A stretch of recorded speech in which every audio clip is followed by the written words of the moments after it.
16 number की class में ये फर्स्ट ईयर का बहुत बहुत स्वागत है।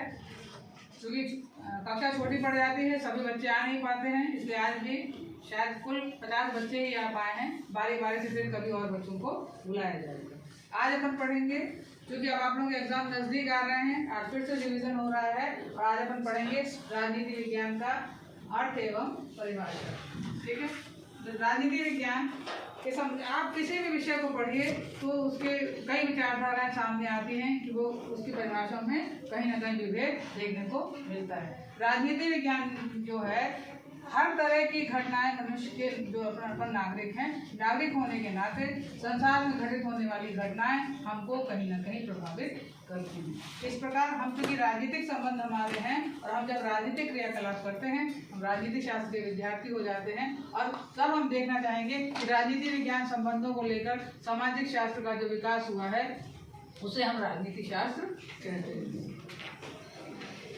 अब ये देखना है राजनीति विज्ञान शब्द की उत्पत्ति कैसे हुई है। तो राजनीति जो शब्द है, अंग्रेजी शब्द पॉलिटिक्स का पर्यायवाची है। पॉलिटिक्स शब्द यूनानी भाषा के पोलिस शब्द से लिया गया है। ये तो सभी जानते हैं, पोलिस शब्द से लिया गया है, जिसका अर्थ होता है नगर या राज्य। उसे कहा जाता था सिटी स्टेट। ठीक है, अब इसी जो यूनान में जो पॉलिटिक्स संबंधी जो विद्या थी उसे राजनीति विज्ञान कहा जाता था, जो राजनीति शास्त्र से संबंधित माना गया। राजनीति शास्त्र में अभी जैसा मैंने बताया था कि निश्चित कोई परिभाषा देना कठिन है, क्योंकि जितने विचारक हैं उतने ही उनकी विचारधाराएं सामने आती हैं, तो उससे ज़्यादा परिभाषाएं सामने आ जाती हैं। तो राजनीति शास्त्र की परिभाषाओं को दो भागों में बांटा जा सकता है। पहला है परंपरागत दृष्टिकोण और दूसरा है आधुनिक दृष्टिकोण। तो जब अपन परंपरागत दृष्टिकोण की बात करते हैं तो गिलक्राइस्ट का नाम पहले आता है। गिलक्राइस्ट का कहना है राजनीति शास्त्र के अंतर्गत राज्य तथा सरकार का अध्ययन किया जाता है। ये बड़े ध्यान से देखिए कि अभी मैंने कौन से दो शब्द बोले, राज्य और सरकार। ठीक है, अब यदि अपन इस परिभाषा का विश्लेषण करें, जब आप लोगों का एग्जाम होगा और यदि पूछा जाएगा किसी राजनीति शास्त्र की दो परिभाषाओं को लिखिए, तो आपने याद तो कर लिया, दो परिभाषाएं आपने लिख दी और आप उत्तर लिख के चले आए। मगर यदि आपने विश्लेषण नहीं लिखा तो आपको उतने मार्क्स नहीं मिलेंगे। और कई बच्चे ऐसे होंगे जो विषय बदल के आए हैं, आर्ट्स में आए हैं, उन्हें शायद लिखना नहीं आता। तो आप ये समझ लीजिए, जब हमने परिभाषा ये लिख दी राजनीति शास्त्र के अंतर्गत राज्य तथा सरकार का अध्ययन किया जाता है, तो उसी को अपन उसके नीचे अपन हेडिंग डालेंगे और लिखेंगे परिभाषा का विश्लेषण। देखिए, राजनीति शास्त्र की परिभाषा इतनी छोटी सी है कि राज्य सरकार का अध्ययन किया जाता है, पर विश्लेषण देखिए अपन कैसा लिख रहे हैं। विश्लेषण अपन लिख रहे हैं कि गिलक्राइस्ट ने अपनी परिभाषा में संस्थागत पहलू, जो सरकार और राज्य है ये संस्था कहलाते हैं, तो संस्थागत पहलू पर जोर दिया है। किसी भी संस्था जैसे राज्य या सरकार को राजनीति शास्त्र के अध्ययन का आधार बनाते हैं कौन? गिलक्राइस्ट का कहना है। ठीक है, और राज्य के बिना सरकार की कल्पना नहीं की जा सकती। स्वाभाविक है, जैसे मान लीजिए एक शिक्षक कब पढ़ाएगा? जब उसके विद्यार्थी होंगे।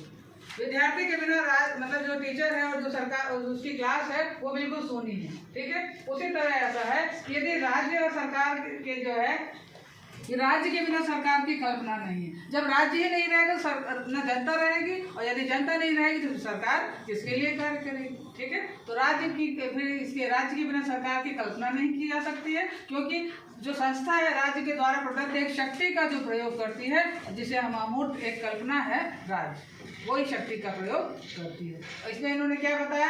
राजनीति शास्त्र के अंतर्गत राज्य तथा सरकार का अध्ययन किया जाता है। ठीक है, अब डॉक्टर गार्डनर की परिभाषा आती है। राजनीति शास्त्र का आरंभ और अंत सिर्फ राज्य से ही होता है। ये परिभाषा भी बहुत मैं आपके लिए जो परिभाषाएं लाई हूँ बहुत सरल लाई हूँ, ताकि आप लोग उसे याद कर सकें, और जब विश्लेषण करेंगे तो आसानी हो जाएगी। ठीक है, तो अपन ने गार्डनर को देखा कि राज्य का आरंभ और अंत राज्य से, राज्य अनुसार उन्होंने लिखा है कि राजनीति शास्त्र केवल सरकार का अध्ययन करता है। देखिए, अपन अभी तक जो राजनीति विज्ञान की परिभाषा देखते आ रहे हैं परंपरागत दृष्टिकोण में, कोई विचारक राज्य कह रहा है, कोई विचारक राज्य और सरकार दोनों कह रहा है। ठीक है, अब इन्होंने क्या कहा डॉक्टर लिकॉक ने? राजनीति शास्त्र में केवल सरकार का अध्ययन किया जाता है। ठीक है। अब अपन गैटेल के देखते हैं। गैटेल की परिभाषा में लिखा है, राजनीति शास्त्र को राज्य का विज्ञान कहा जा सकता है। वह राज्य के भूत, वर्तमान और भविष्य का अध्ययन करता है और उसमें जो राजनीतिक संगठन हैं, उसके क्रियाकलाप हैं और उनका जो संस्थाएं हैं, उनके सिद्धांतों का जो स्वाभाविक है, यदि कोई राज्य पढ़ रहे हैं या हम सरकार पढ़ रहे हैं तो राज्य कैसे बनती है, राज्य के क्या सिद्धांत हैं, राज्य कैसे उदित हुआ, यही सब आएगा। सरकार कैसे कार्य करती है, सरकार का जन्म कैसे होता है, सरकार कौन चलाता है, ये सब अपन देखेंगे। ठीक है। तो गैटेल की परिभाषा में अपन ने देखा, कहते हैं वो राज्य को कि भूत, वर्तमान और भविष्य, मतलब तीनों, पहले क्या हो चुका, वर्तमान में क्या चल रहा, आगामी आने वाले दिनों में राज्य कैसे कार्य करेगा, इनका वो अध्ययन करता है। अपन ने कुल 4 परिभाषाएं देखी। ठीक है। अब अपन चारों परिभाषाओं का विश्लेषण करते हैं कि इसका अभी गैटेल का भी करते हैं, फिर उसके बाद जब हम निष्कर्ष करेंगे तो अपन को सभी परिभाषाओं का निष्कर्ष निकाल के और लिखना होगा। तो गैटेल क्या बोल रहे हैं, गैटेल ने अपनी परिभाषा में दिया है कि राज्य को वो क्षेत्र को विस्तृत कर रहे हैं और वो प्रयास कर रहे हैं कि राज्य के पूर्वकालीन, जो पहले अतीत का अध्ययन, वर्तमान का अध्ययन और भविष्य का अध्ययन, तीनों का अध्ययन, क्रियाकलाप, सिद्धांतों का जो अध्ययन करते हैं, उस शास्त्र को हम राजनीति शास्त्र कहते हैं। ये क्लियर हुआ। ये परिभाषा आप विचारक याद रखिए और उसके बाद से उनके जो थीम लिखी हुई है वो याद रखिए। तो आपको यदि परिभाषा आपको क्लियर हो गई तो विश्लेषण आप आसानी से कर लेंगे।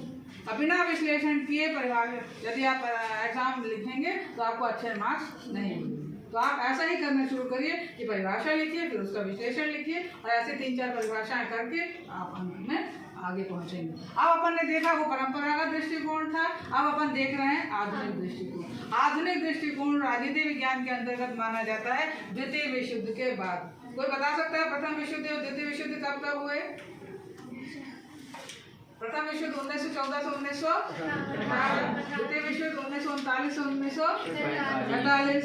तो बस यही द्वितीय विश्व युद्ध के बाद से राजनीति शास्त्र में सत्ता और शक्ति का प्रवेश हो जाता है। इसीलिए राजनीति विज्ञान में परिभाषा के 2 दृष्टिकोण हैं, एक परंपरागत दृष्टिकोण और दूसरा आधुनिक दृष्टिकोण। अपन जब परंपरागत, अब ये देखा जाए आधुनिक, अपन ने परंपरागत में देख लिया कि गार्डनर है, गैटेल है, लिकॉक है। अब आधुनिक दृष्टिकोण में कौन से विचारक हैं? तो इसमें अपन ने देखा कैटलिन है, डेविड ईस्टन है, मैक्स वेबर है। तो यहाँ मैं आपके लिए 2 परिभाषाएं लाई हूँ। एक है एस डी लासबेल के अनुसार कि राजनीति विज्ञान के निर्धारण पे उसमें उसकी हिस्सेदारी का अध्ययन है, मतलब राजनीति विज्ञान के अंतर्गत अपन यदि सरकार में है, सरकार के अंतर्गत अपन कैसे कार्य करते हैं, उसका जो अर्थ है अपन को आधुनिक दृष्टिकोण में पढ़ना है। अब दूसरे विचारक है डहल के अनुसार है कि राजनीतिक संस्था में मानव संबंधों का एक ऐसा सतत रूप है जिसके अंतर्गत पर्याप्त मात्रा में शक्ति, प्रशासन, सत्ता निहित है।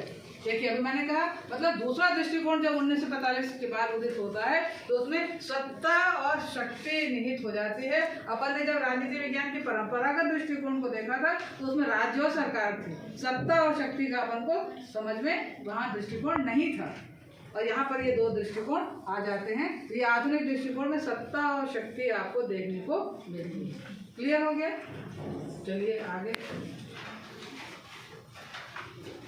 आगे सिर्फ निष्कर्ष है और उसमें ये बताया गया।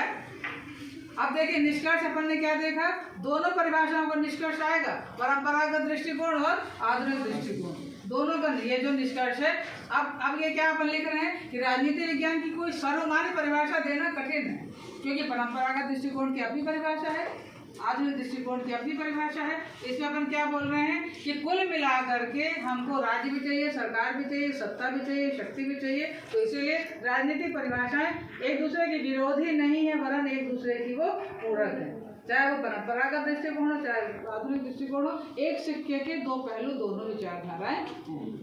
ठीक है। तो आज अपन ने क्या पढ़ा, राजनीति विज्ञान की अर्थ, परिभाषा और परिभाषा के 2 दृष्टिकोण, अपन ने उनका सबका विश्लेषण किया है, अंत में अपन निष्कर्ष तक पहुंचे। एग्जाम में भी आपको ऐसे ही लिखना है ताकि आप अच्छे मार्क्स पा सकें। आज मेरा पढ़ाने का उद्देश्य यही था कि आप समझने के साथ साथ लिखने का भी तरीका सीख सकें। Okay, thank you.